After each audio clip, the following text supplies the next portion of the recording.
Oke, Bang Jai, melihat sebagai praktisi hukum melihat kasus Nikita Mirzani seperti apa, Bang Jai? Ya, baik dari saya pribadi ya menyikapi kasus Nikita Mirzani ini cukup prihatin ya. Bagaimanapun Nikita Mirzani ini ya meskipun yang kita ketahui selama ini merupakan sosok yang fenomenal, frontal dan sebagainya, tapi di sisi lain juga beliau ini merupakan seorang ibu ya. Juga memang kalau yang saya kenal beliau ini baik seperti itu. Jadi hingga saat ini pun saya masih berkeyakinan bahwa Nikita itu tidak seperti yang dituduhkan ya. Itu saya meyakini. Tapi bagaimanapun kita harus tetap menghormati apapun yang dilakukan oleh pihak kepolisian ya. Bagaimanapun saya tetap mengapresiasi langkah kepolisian. Artinya kita berharap dari kejadian Nikita ini pihak penyidik juga mampu mengembangkan ataupun mencari titik permasalahannya di mana ya. Karena bagaimanapun pemerasan yang dituduhkan itu tidak berdiri dengan sendirinya, bahkan tidak secara langsung, ya nggak? Seperti itu gitu loh. Dan nggak boleh dan tidak bisa gitu loh, meskipun itu asistennya berbicara seolah-olah mewakili Nikita, terus pemerasan itu dituduhkan kepada Nikita gitu loh. Jadi itulah gitu yang masih membuat saya hari ini pun masih bingung dan menggelitik. Bang Jai, sebagai praktisi hukum sendiri, bahwanya pemerasan itu Nikita Mirzani itu dijebak atau seperti apa sih, Bang Jai, melihatnya dalam kasus Nikita ini, Bang Jai?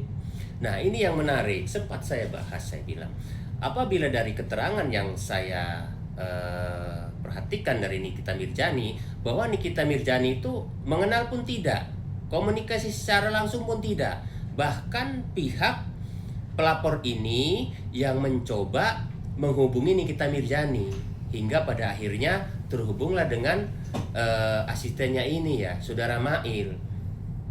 Kenapa gitu si pelapor ini berusaha menghubungi? Karena Nikita Mirzani ini membeli produk skincare-nya, ya enggak? Yang coba mau direview oleh Nikita Mirzani, seperti itu. Nah, di situ si pelapor ini ada rasa khawatir dan ketakutan. Tentunya menjadi tanda tanya dong, ya enggak? Disitulah terjadi transaksi. Unsur pemerasannya di mana gitu loh kan, seperti itu, ya enggak? Dan akhirnya ada deal lah gitu loh, memberikan sejumlah uang ke Nikita Mirzani melalui asistennya, seperti itu kan gitu. Nah, kalau menurut saya dalam konteks ini lebih pada seperti penyuapan. Apa yang diungkapkan oleh Mail, katanya tutup mulut segala macam, itu kan penyuapan, ya enggak? Walaupun bukan bukan publik pejabat publik gitu loh.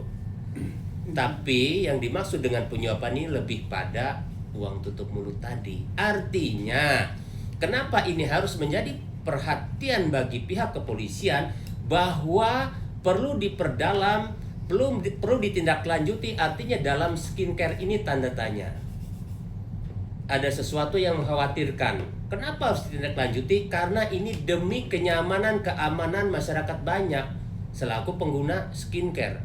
Gak mungkin dong orang mau memberikan uang sebegitu besar gitu loh, kalau dalam skincare ini tidak ada sesuatu yang disembunyikan.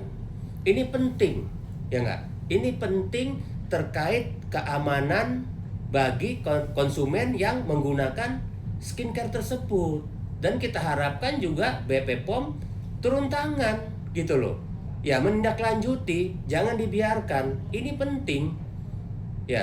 Dari pihak Nikita Mirzani pun bisa saja gitu loh mencari celah untuk melaporkan balik. Banyak ya beredarnya pembicaraan itu nggak boleh ya. Itu bentuk penyadapan dan melanggar hukum, ancamannya bisa 15 tahun penjara ya. Jadi banyak celah gitu loh. Jadi kita minta ya kuasa hukum dari Nikita Mirzani kolaborasilah gitu loh ya, agar memiliki kekuatan untuk melakukan gebrakan ya, perlawanan, karena bagaimanapun ini selain Nikita Mirzani dan istrinya sudah melibatkan banyak pihak, ya enggak?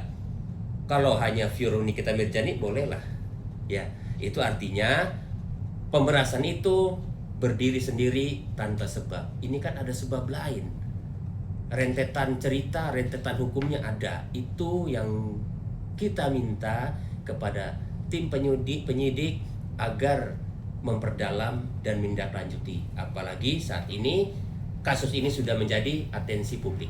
Oke Bang Jai, bisa dikatakan ini adalah kesepakatan ya, karena kan mereka saling ada perjanjian berdua untuk tidak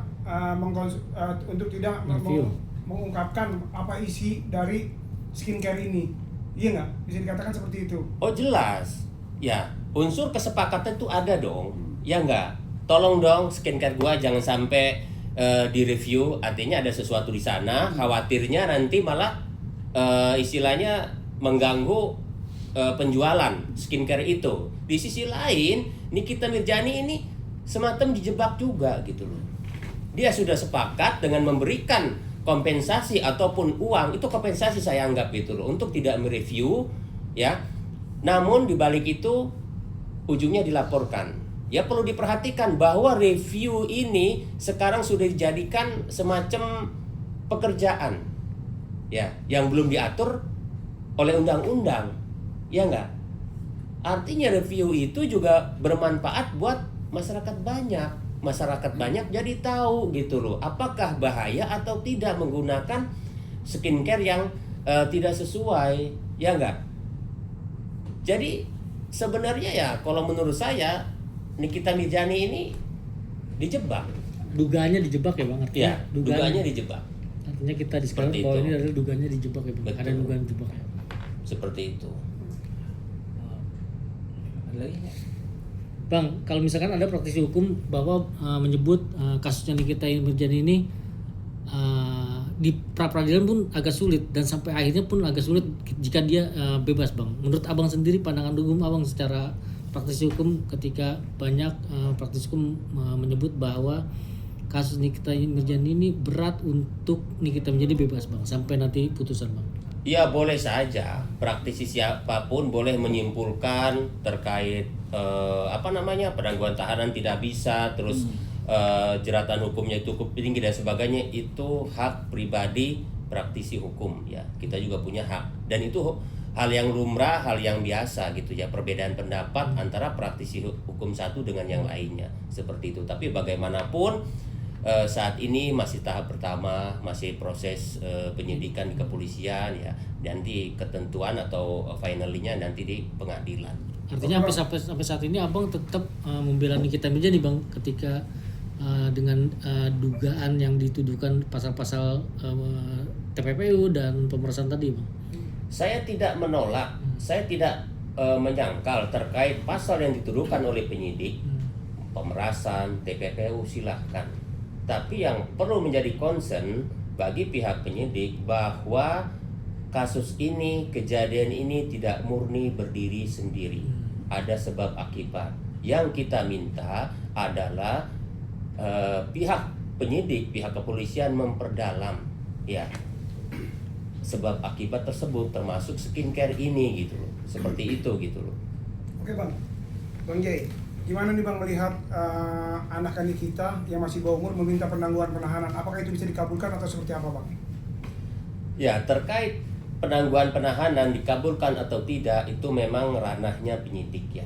Bagaimanapun pihak penyidik, pihak kepolisian memiliki alasan untuk memberikan penangguhan penahanan maupun tidak ya.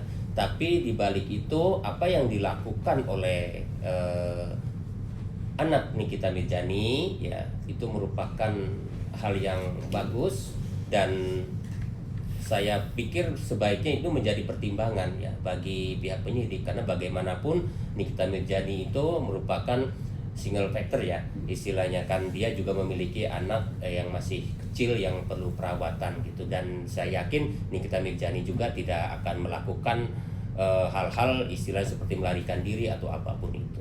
Bang, yang kita tahu kan Nikita Mirzani ini kan 20 hari penahanan nih Bang di Polda Metro Jaya. Apabila berkasnya datanya tidak cukup, apa bisa Nikita Mirzani itu lepas atau seperti apa Bang? Dibebaskan? Kalau terkait proses penyidikan ya, apabila 20 hari ternyata pihak penyidik belum bisa melengkapi atau mem-P21-kan, ya pihak kepolisian bisa saja gitu lah, menambah ya 20 hari berikutnya terkait penahanannya itu.